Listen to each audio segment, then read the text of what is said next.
Peter, very nice to meet you. Welcome to the MINC facility, RadNet. How are you doing today? Not too bad. So your doctor ordered you a coronary CTA. What do you know about this, or what's your reason for being here today? I know a little bit. I had a calcium score test once before. I'm a little overweight. I'm almost 75, so he thought it would be appropriate to get this exam. Got it. And how long ago was your calcium score? Almost 2 years ago. Do you know what the results of that were? I do. It was 90. Got it. Okay. So you had a calcium score about 2 years ago of 90. Are you having any symptoms? No, I've actually been on blood pressure medication for a couple of years because my blood pressure was too high, so he recommended to be on that. I've been on that about 2 years as well. Got it. Okay. So a calcium score will show us the calcified plaque in your coronary arteries. It's a very good screening test. Is it perfect? No, but it is certainly a good screening test. It does not pick up the non-calcified plaque, your higher risk non-calcified plaque.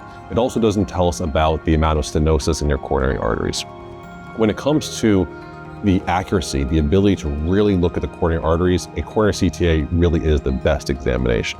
So today what's going to happen is we're going to check your vitals shortly. The reason why we check your vitals, two reasons. During a coronary CTA, there are two parts to it.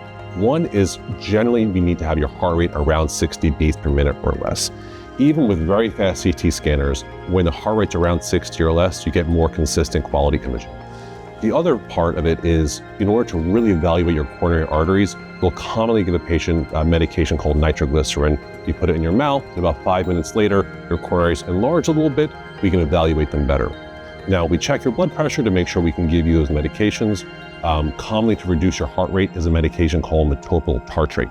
For you today, to facilitate this video, we'll check your vitals. If you do require to have some beta blocker to lower your heart rate, we'll administer that, and then we'll go from there.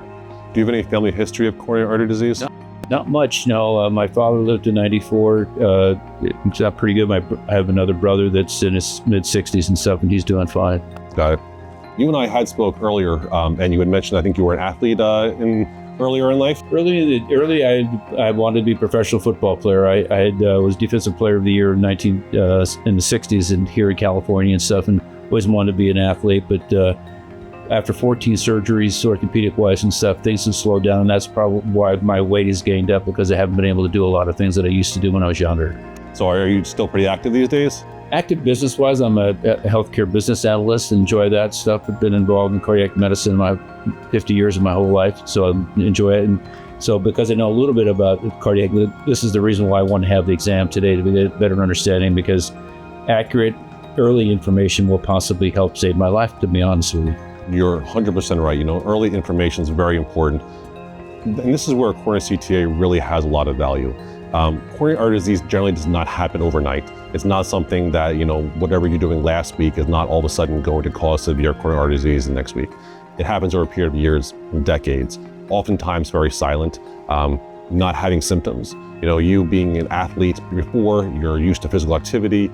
As sometimes we get older, our physical activity just generally goes down. You mentioned you have multiple surgeries. Maybe that's preventing you from going out and running and things like that. So sometimes people don't appreciate when they lose that ability to run, to go up multiple flights of stairs, because they're not doing it anymore. And they might not have symptoms. So the classic, I went up 3 flights of stairs and started having chest pain. People are taking elevators these days. They're not running up 3 flights of stairs. So not having symptoms does not mean that you don't have coronary artery disease. And the majority of people, over 50% of people, do not have symptoms of coronary artery disease in the 24 hours leading up to having a heart attack. So a lot of people are out there saying, you know what, I'm able to walk around, I'm not having any symptoms, I'm not short of breath, I'm not having chest pain or pain radiating down my arm, I must be fine. But that's not the truth of it. So you coming in today, extremely important. You already know that you have coronary artery disease. You had a calcium score 2 years ago. When you look at your age and your calcium score of around 90, that's not putting you at a very high percentile, but it's not showing us the non-calcified plaque. So today we're going to be able to take a look at that. We'll see exactly how much narrowing is in your coronary arteries. If there's non-calcified plaque, we can actually quantify the total amount of plaque there. So we're going to perform plaque analysis on you. It's going to be an automated process. We're going to send it out to a third party, AI post-processing. We'll do stenosis measurements. total plaque analysis quantification to really help guide management moving forward. That's good. I'm anxious to hear the results. All right, Peter, so your results are available. All right, let's go through it. So we'll start off with your calcium score. You had mentioned that you had a calcium score performed about 2 years ago and was around 90, is that correct? That's correct. All right, so we did your calcium score again today. It is 144.9. Went up. So it's gone up. If it was just a calcium score, you don't always know whether or not that's a good thing or a bad thing.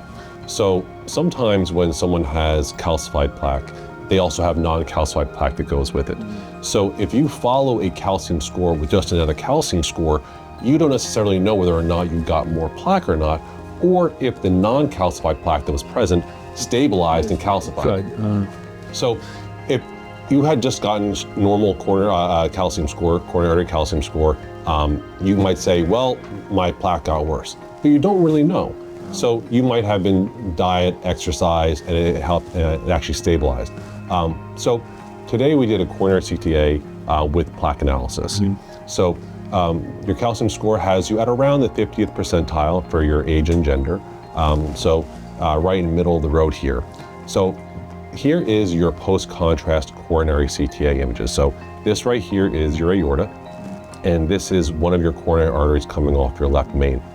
So when we start to go through your, from your left main into your proximal LAD, we see that there is a little bit of mixed plaque here, mostly calcified in your proximal LAD here. So looking at your images here in real time, we're following your LAD down. I would then follow different vessels. It looks like you might have a ramus intermedius coming off here. We have more, this is another vessel, your circumflex. So there's some more calcified plaque following this vessel, as well as calcified plaque here. So far, it looks pretty good in terms of the plaque that we see is mostly calcified.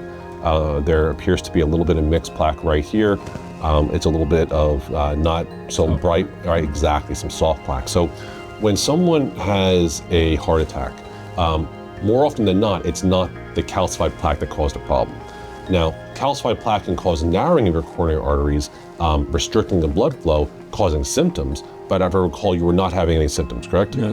Because this is not very significant stenosis, but stenosis is generally what drives symptoms, not what causes heart attacks.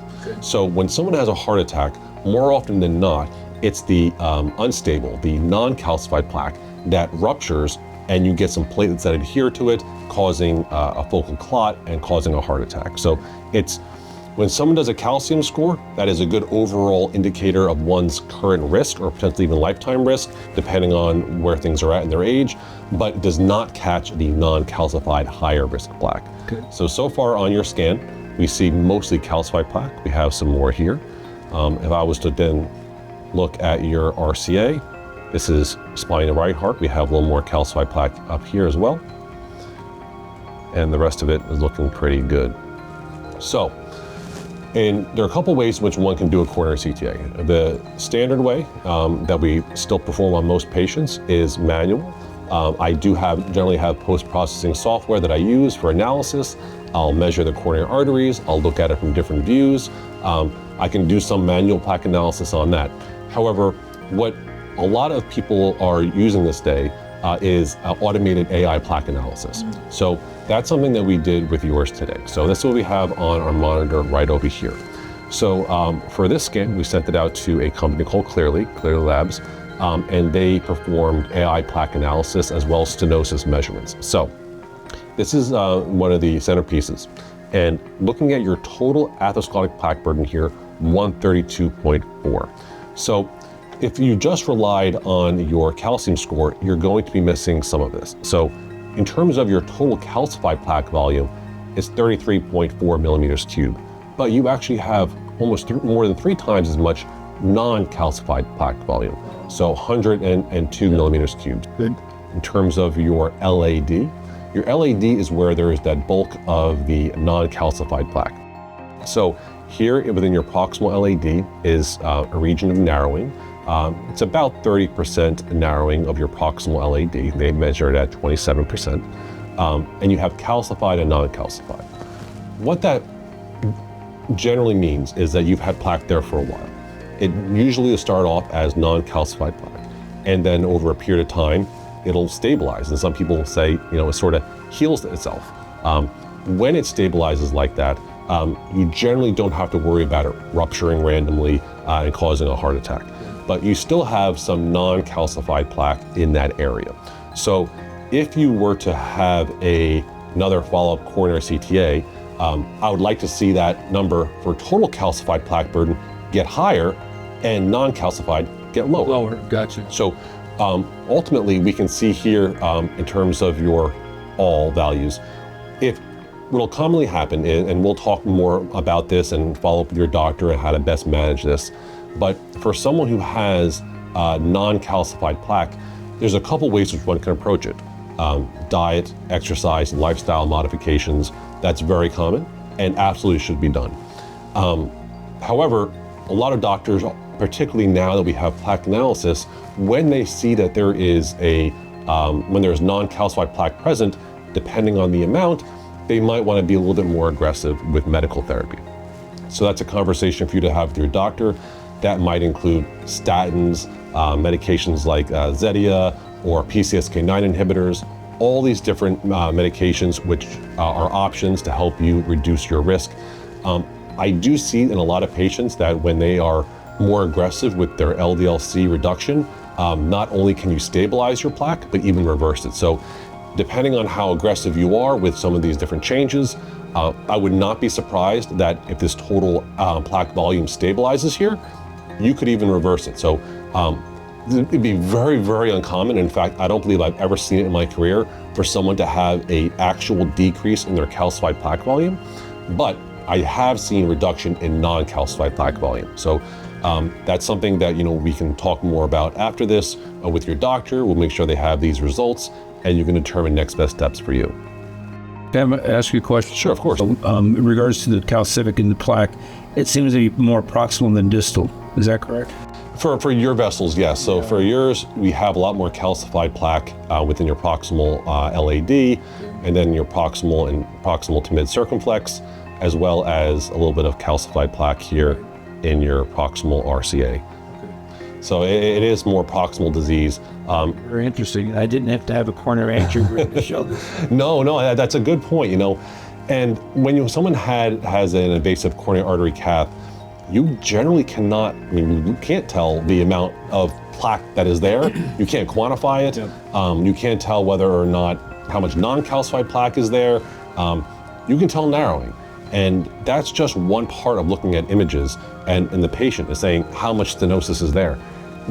That's not going to change your long-term management. We already know that it's mild narrowing, but for you, we know that you do have higher risk non-calcified plaque. So that's going to be very important information for your doctor to have, and will help lead the treatment discussion. So for someone like you, I think it would be very important to try to get your LDL-C down, look at some more of your labs if it's been a while, and see what we can do to really stop this progression and even potentially reverse it, because you do have more non-calcified than calcified. So I actually had a friend of mine last year went and had a coronary angiogram unnecessarily because it had esophagealitis. Didn't know that it was chest pain related to esophagus versus heart. So he had a coronary procedure, an invasive procedure, really unnecessary, and I just avoided having that myself.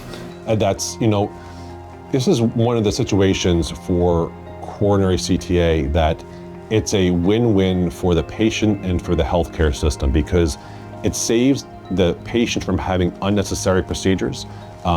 If you were symptomatic and someone comes in with chest pain, like your friend, you can really work up that patient and not have an unnecessary cardiac cath. There are expenses associated with that, and there's risks associated with that.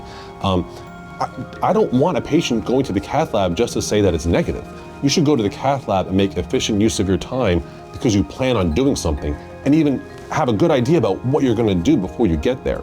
Anytime we're doing a coronary CTA, we look at the remainder of the images as well. Your lungs we have on the right monitor here. It's looking very good. There's nothing in there. We window it to look at your chest wall, your upper abdomen.